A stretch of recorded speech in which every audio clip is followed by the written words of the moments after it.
Rooms at this resort cost over $1,000 a night. Loan me $2,000. You know what the bank would say? Papi don't preach. I don't preach, I teach. Papi don't preach. I had a client recently. She's a very smart woman, and she was ready to buy a house.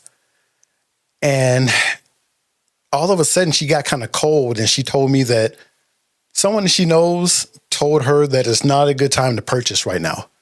And I was like, okay, is he a loan officer? Is he in finance? Does he work at the Fed? She said, no.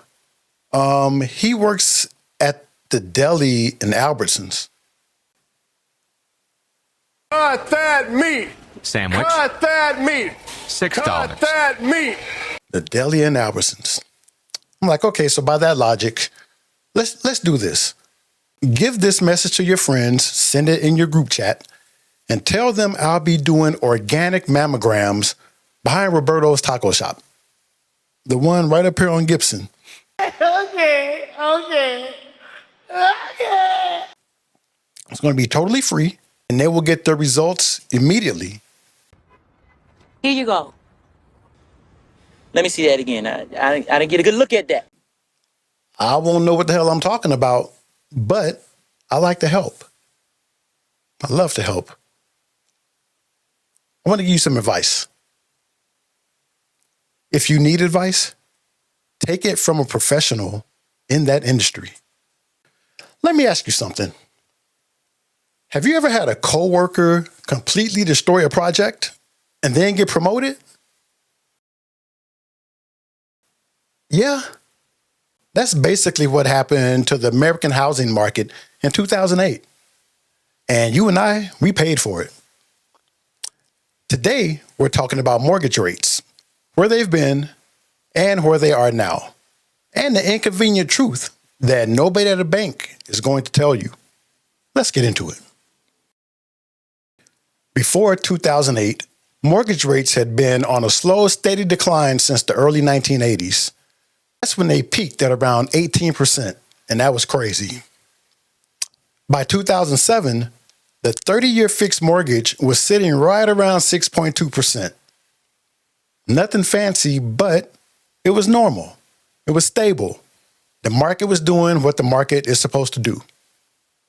Then the crash happened. It's one of the most dangerous streets in all of Los Angeles, and now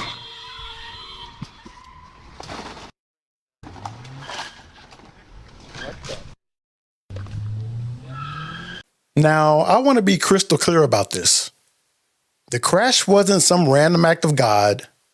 It wasn't a hurricane. It wasn't an earthquake. It was caused by specific people at specific institutions making specific decisions to package bad mortgages into financial products that they knew were junk and then sell them to the world like they were gold. And when it all collapsed, we bailed them out. TARP, the Troubled Asset Relief Program, $700 billion authorized by Congress in 2008. $700 billion. Now, you want to know what some of these banks did with that money?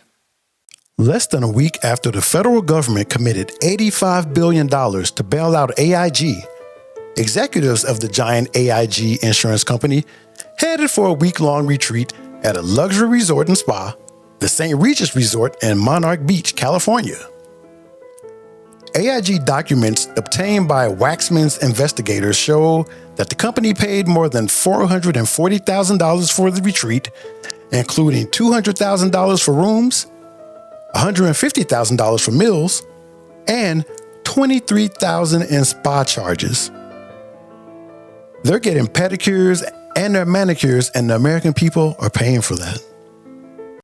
Pedicures, manicures, paid for by us.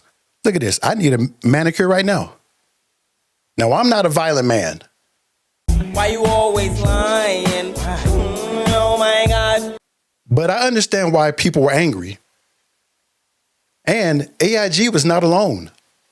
Citigroup, which is now 1/3 owned by the government as a result of the bailout, gave 738 of its employees bonuses of at least $1 million, even after it lost $18.7 billion during the year.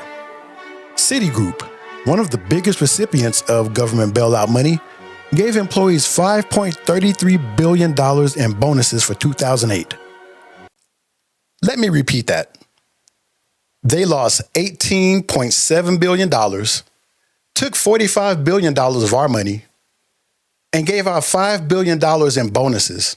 $5 billion in bonuses. In the same year, the economy collapsed. That was intentional, and we funded their lifestyle. You big dummy, see what you did? Oh. Now, here's where it gets interesting. For anyone who owns a home, wants to own a home, or has ever wondered why rates feel impossible right now, to restore confidence and stabilize the economy, the Federal Reserve launched something called quantitative easing, or QE for short. What is QE, you may be asking? The Fed went on a multi-trillion-dollar shopping spree, buying mortgage-backed securities and treasury bonds to pump money into the system and drive interest rates down artificially. And it worked. Rates that would have naturally held around 6% got pushed down to 4%, and then 3.5%. And during COVID, when they did it again, rates hit an all-time low of 2.65%. Damn. I'm sorry. Artificially lowering rates has kept the housing inventory artificially low, artificially depressed demand, and artificially raised prices. Artificially low rates didn't just make buying cheaper, they froze the market. Sellers who locked in at 3% aren't going anywhere. Going nowhere. Which means inventory dried up, which means prices went through the roof. The same policy that was supposed to help buyers ended up making housing less affordable. Can't make this up. It's true. It's true.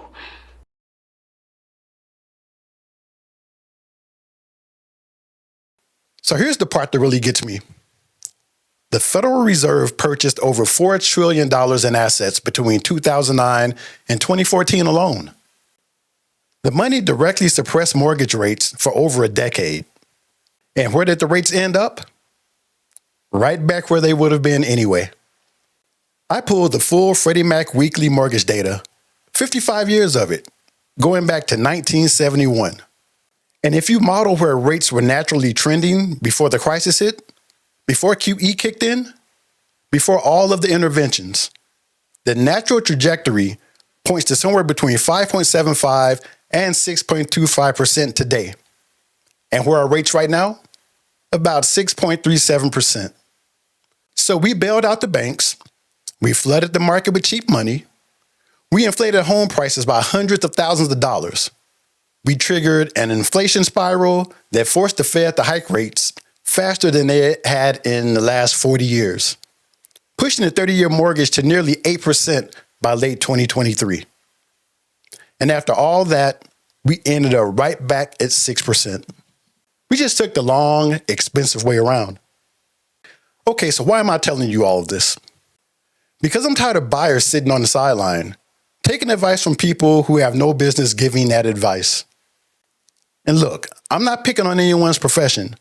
The deli guy at Albertsons probably makes an incredible sandwich, and I respect the craft. You can tell that I do. I eat. Not that meat. But if you're making a decision about the single largest financial transaction of your life, and you're basing that off of what you heard at the deli counter, then we need to talk. Here's what I need you to understand. 6% is not a punishment.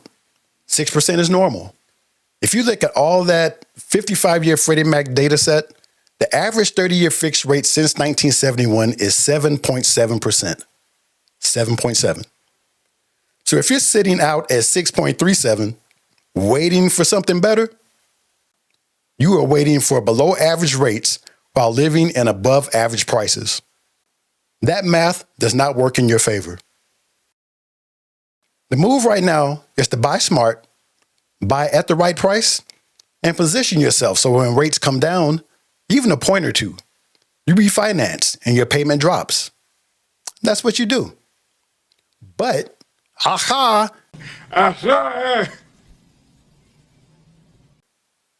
can't refinance a house that you don't own. Look, I know this is a lot. The history, the economics, the frustration of feeling like the game was rigged before you even showed up to the table. And the truth is, it was rigged a little bit. But the game is still worth playing. You just need someone in your corner who actually understands it and isn't going to sugarcoat it. So if you're in the Las Vegas market, Denver, Southwest Arkansas, Northeast Texas, or anywhere in the country, and you want to sit down, talk through where you are right now, and see what you can actually afford and what a smart move looks like in this environment, the link is in the description. Conversation is free. And unlike the bankers in 2008, I actually work for you. So see you in the next one. Have a good day. $700 billion. And there's what, 350 million people in the United States? That's like $2,000 a person.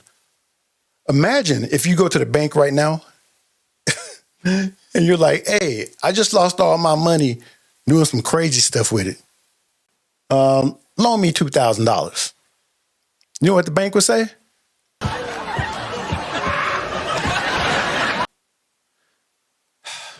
Man, this was a little nerve-wracking. I recorded this, 4 or 5 times? I don't feel natural. I need to maybe have me a drink before I do this. Calm my nerves. I wonder how many people are going to click that link. Real estate, Papi. Hey, Papi. You should always listen to real estate, Papi. Hey, You should always listen to real estate, Papi. Papi don't